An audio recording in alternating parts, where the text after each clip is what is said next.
आज शिकार बहुत अच्छा रहा। अब महल लौटने का समय आ गया है।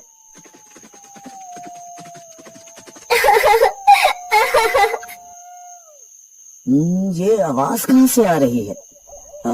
चलो देखते हैं।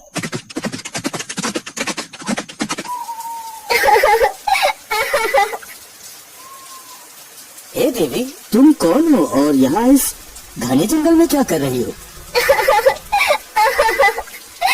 महाराज, मेरे पति ने मुझे यहाँ छोड़ दिया है। अब मैं क्या करूँ, कहाँ जाऊँ, कुछ समझ नहीं आ रहा। राजा ने देखा कि औरत बहुत खूबसूरत है। उसकी सुंदरता से मोहित होकर राजा ने उसे सहारा देने का निर्णय लिया। अगर तुम चाहो तो मुझसे शादी कर सकती हो और मेरे महल में मेरे साथ रह सकती हो। ठीक है महाराज, मुझे आपकी शरण स्वीकार है। औरत राजा की बात मानकर उनके साथ महल में चली गई।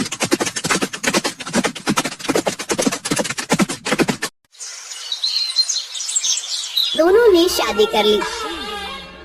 राजा वीरेंद्र की पहली पत्नी रानी सौम्या ने न चाहते हुए बड़ी मन से दोनों का महल में स्वागत किया। रानी सौम्या के दो पुत्र थे, राजकुमार आदित्य और राजकुमार धीरेन। वो दोनों बड़े ही चंचल थे, परंतु छोटी रानी सुष्मिता के महल में आने के बाद से दोनों चुप से रहने लगे। हमें कुछ ठीक नहीं लग रहा। कुछ दिनों से राजकुमार आदित्य और राजकुमार धीरेन कुछ चुप से रहने लगे हैं। अरे बड़ी महारानी, आप व्यर्थ में चिंतित हो रही हैं। राजकुमार ठीक हो जाएंगे। हम वैद्यराज जी को अभी संदेश भिजवाते हैं। जी महाराज, आप कह रहे हैं तो हम मान लेते हैं। राजवैद्य दोनों राजकुमारों का इलाज शुरू करते हैं, पर दोनों की प्रकृति में कोई सुधार नहीं होता। ऐसे ही दिन बीतते जा रहे थे। कुछ दिनों बाद राजा भी बीमार पड़ने लगे। दिन पर दिन उनकी तबीयत बिगड़ती जा रही थी। महाराज, हमने हर संभव इलाज किया, लेकिन आपकी तबीयत में कोई सुधार नहीं हो रहा है। ये आखिर मुझे क्या हो रहा है? जब कोई सुधार नहीं हुआ तो राजा ने मशहूर वैद्य महर्षि चरक जी से मिलने का निर्णय लिया।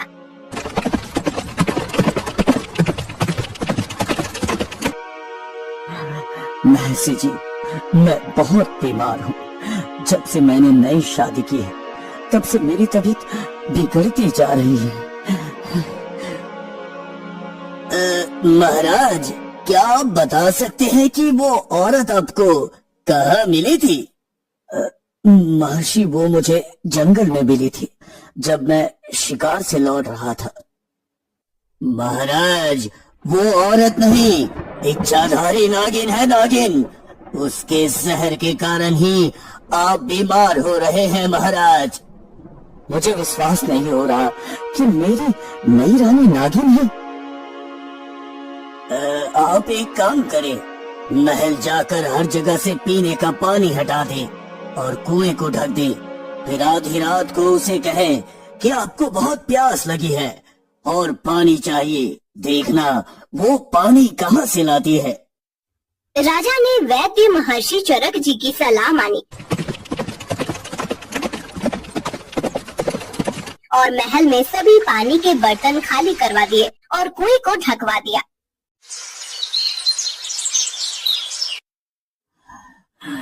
मुझे बहुत तेज प्यास लगी है, मुझे पानी दो। ठीक है, मैं पानी लाती हूँ। नई रानी बिस्तर पर लेटे लेटे ही एक गिलास हाथ में लेकर पानी ढूंढने लगी। उसने अपना हाथ बिस्तर से लंबा करके पूरे महल में पानी ढूंढा, लेकिन कहीं भी पानी नहीं मिला। फिर उसने अपना हाथ कुएं की तरफ बढ़ाया, लेकिन वहाँ भी पानी नहीं मिला। अंत में उसने अपना हाथ बहुत दूर नदी की तरफ बढ़ाया और वहाँ से पानी लेकर राजा को दे दिया। ये औरत तो सचमुच नागिन है। बिस्तर से उठे बिना नदी से पानी नहीं आई।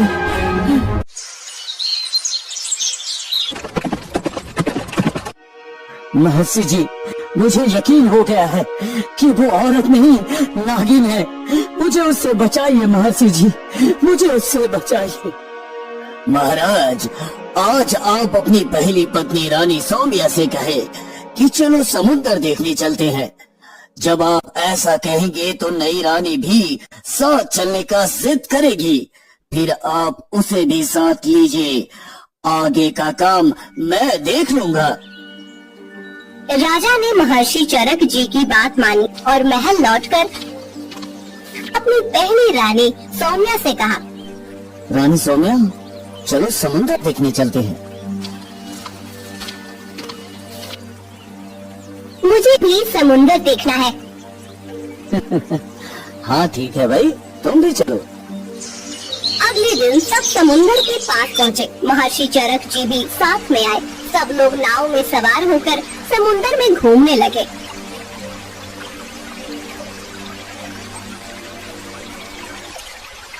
ये समुद्र बहुत गहरा है, आज तक कोई भी इसकी गहराई का पता नहीं लगा पाया। मैं समुद्र की गहराई का पता लगा सकती हूँ। अरे, जब बड़े बड़े तैराक और नाविक आज तक इसकी गहराई का पता नहीं लगा पाए, तो तुम कैसे लगा सकती हो? ठीक है, मैं समुद्र में कूदने जा रही हूँ। जब मैं तल तक पहुँच जाऊंगी तो अपना हाथ हिलाऊंगी, तब आप लोग समझ जाना कि समुद्र कितना गहरा है। अच्छा ठीक है, करके दिखाओ। नई रानी समुद्र में कूद गई। उसके कूदते ही महर्षि चरक जी ने नाव को तट की तरफ भगाने का आदेश दिया।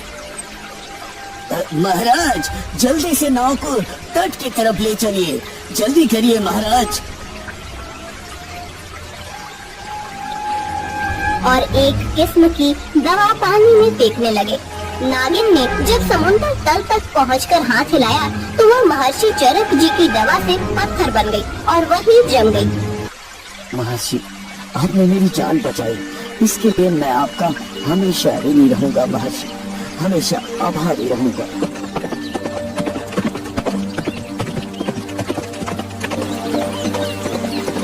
राज्य में दोनों राजकुमारों की प्रकृति भी ठीक हो गई और राजा भी स्वस्थ हो गए। राजा ने महर्षि चरक जी को ढेर सारा इनाम दिया और अपनी पहली रानी सौम्या और दोनों राजकुमारों के साथ खुशी खुशी रहने लगे।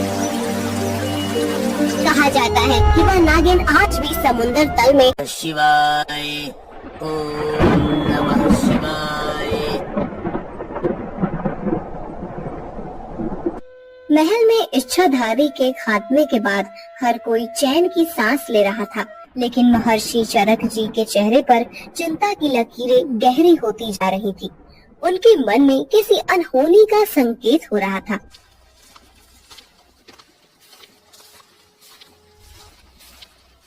महाराज, हमें ये सोचकर संतोष नहीं करना चाहिए कि वो इच्छाधारी नागिन को समुद्र में कैद करने से सब कुछ समाप्त हो गया।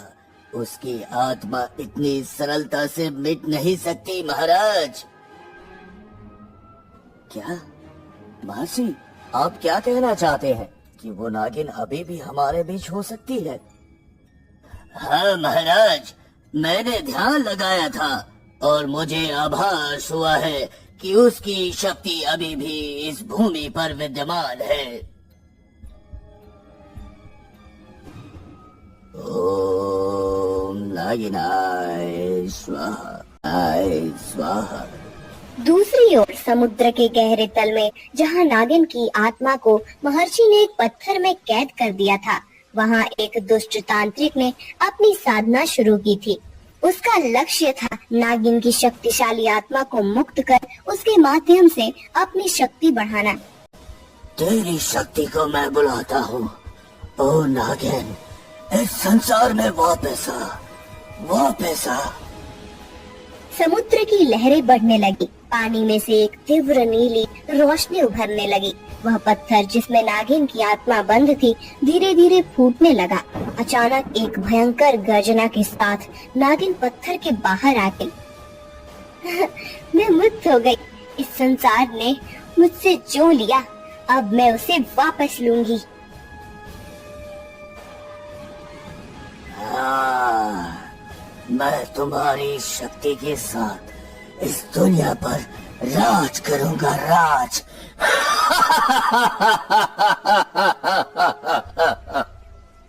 तांत्रिक की योजना थी कि वह नागिन की शक्ति का उपयोग कर पूरे राज्य को अपने नियंत्रण में ले। ये तो संभव नहीं है तांत्रिक। नागिन ने अपनी कुटिलता से तांत्रिक को धोखा दिया। वह उसे मारकर उसके सारे जादू पर कब्जा कर लेती है। अब नागिन पहले से भी शक्तिशाली हो चुकी थी।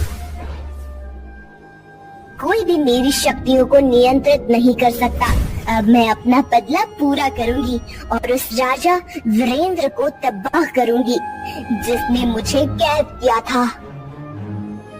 महल के बगीचे में एक दिन रानी सौम्या टहल रही थी। अचानक उन्हें ऐसा महसूस हुआ जैसे कोई उन्हें देख रहा है। एक अनजानी घबराहट उनके दिल में घर करने लगी। ये हवा इतनी तेज क्यों हो गई? कोई यहाँ है क्या? अचानक एक अदृश्य शक्ति रानी सौम्या पर हमला करती है। उनके गले पर एक ठंडी नागिन जैसी छाया महसूस होती है।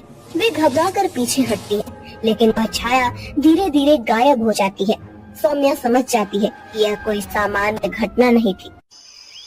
एक रात जब पूरा महल गहरी नींद में था, नागिन ने अपना रूप धारण कर लिया। वह एक सर्पनी के रूप में राजकुमारों के कक्ष में प्रवेश करती है। अब मैं अपना बदला पूरा करूंगी। राजा वीरेंद्र के प्रिय पुत्र अब मेरे कैदी होंगे।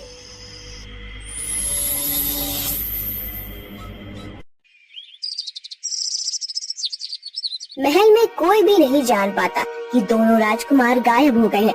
नागिन उन्हें जंगल के एक गहरे हिस्से में ले जाती है, जहां उसने पहले से ही एक खतरनाक योजना तैयार की थी।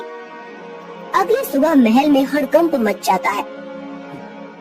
आदित्य धीरेन कहाँ गए? पूरा महल छान मारो, ढूंढो उन्हें।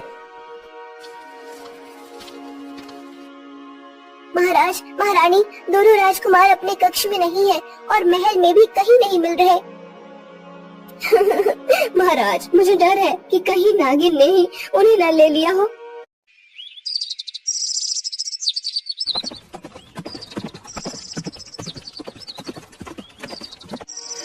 महाराज, हमें उनकी तुरंत खोज शुरू करनी चाहिए। ये नागिन की चाल हो सकती है महाराज। हाँ महर्षि, हमें उन्हें जल्द से जल्द खोज निकालना होगा। जंगल के एक गहरे और अंधकारमय स्थान में नागिन ने दोनों राजकुमारों को बांध रखा है। वह उन्हें मारने की योजना बना रही है। हमें छोड़ दो, हमने तुम्हारा क्या बिगाड़ा है? तुम्हारे पिता ने मुझे धोखा दिया, अब तुम दोनों उसकी सजा भुगतोगे। अरे नागिन, हमारे पिताजी को ये बात पता चली कि तुमने हमें कैद किया है, तो वो तुम्हारा क्या हश्र करेंगे, पता है ना तुम्हें? हाँ? बच्चे, मुझे डराना बंद करो। तुम मेरे बदले का साधन हो और अब तुम्हारे पिता को अपने पापों का फल मिलेगा। महर्षि चरक जी राजा वीरेंद्र के साथ अपनी दिव्य शक्तियों और मंत्रों का सहारा लेकर जंगल के उस गुप्त स्थान तक पहुंच जाते हैं।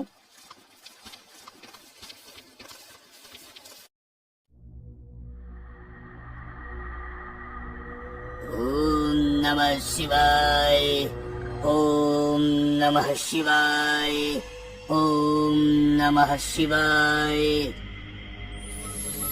हे देवों के देव महादेव, इस दुष्ट आत्मा को बांधो। नहीं, यह नहीं हो सकता। तुझे मेरे बच्चों से दूर रहना चाहिए था नागिन। अब तुझे अपने कर्मों का फल जरूर मिलेगा, जरूर मिलेगा तुझे अपने कर्मों का फल। नागिन अपने अंतिम प्रयास में महर्षि और राजा को मारने की कोशिश करती है, लेकिन महर्षि की दिव्य शक्ति के आगे उसकी एक नहीं चलती। मैं तुम्हें छोड़ूंगी नहीं, तुम सभी को मेरी तरफ भुगतना पड़ेगा। तेरा अंत आ गया है, अब तुझे कोई नहीं बचा सकता, कोई भी नहीं।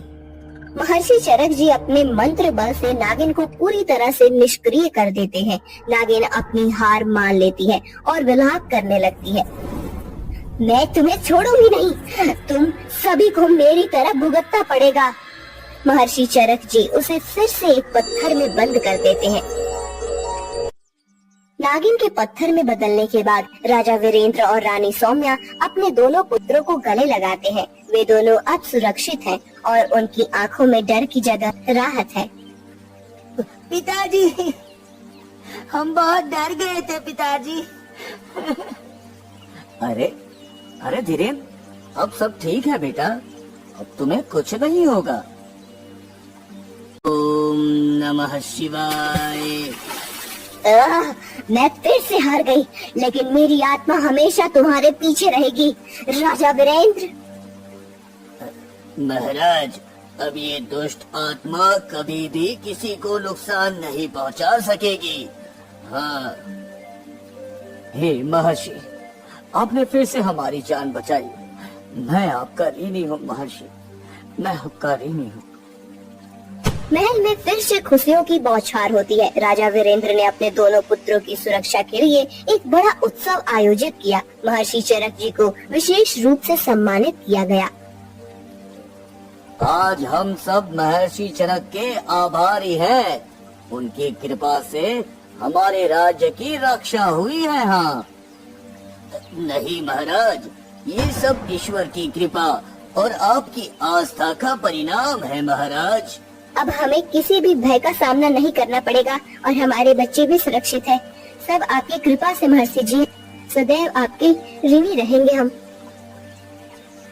इस प्रकार एक बार फिर से महल में शांति और खुशी लौट आई। लेकिन इस घटना ने सभी को यह सिखाया कि अच्छाई के सामने बुराई कभी टिक नहीं सकती। नागिन की आत्मा को हमेशा के लिए समुद्र की गहराई में कैद कर दिया गया था और वह कभी वापस नहीं आ पाई।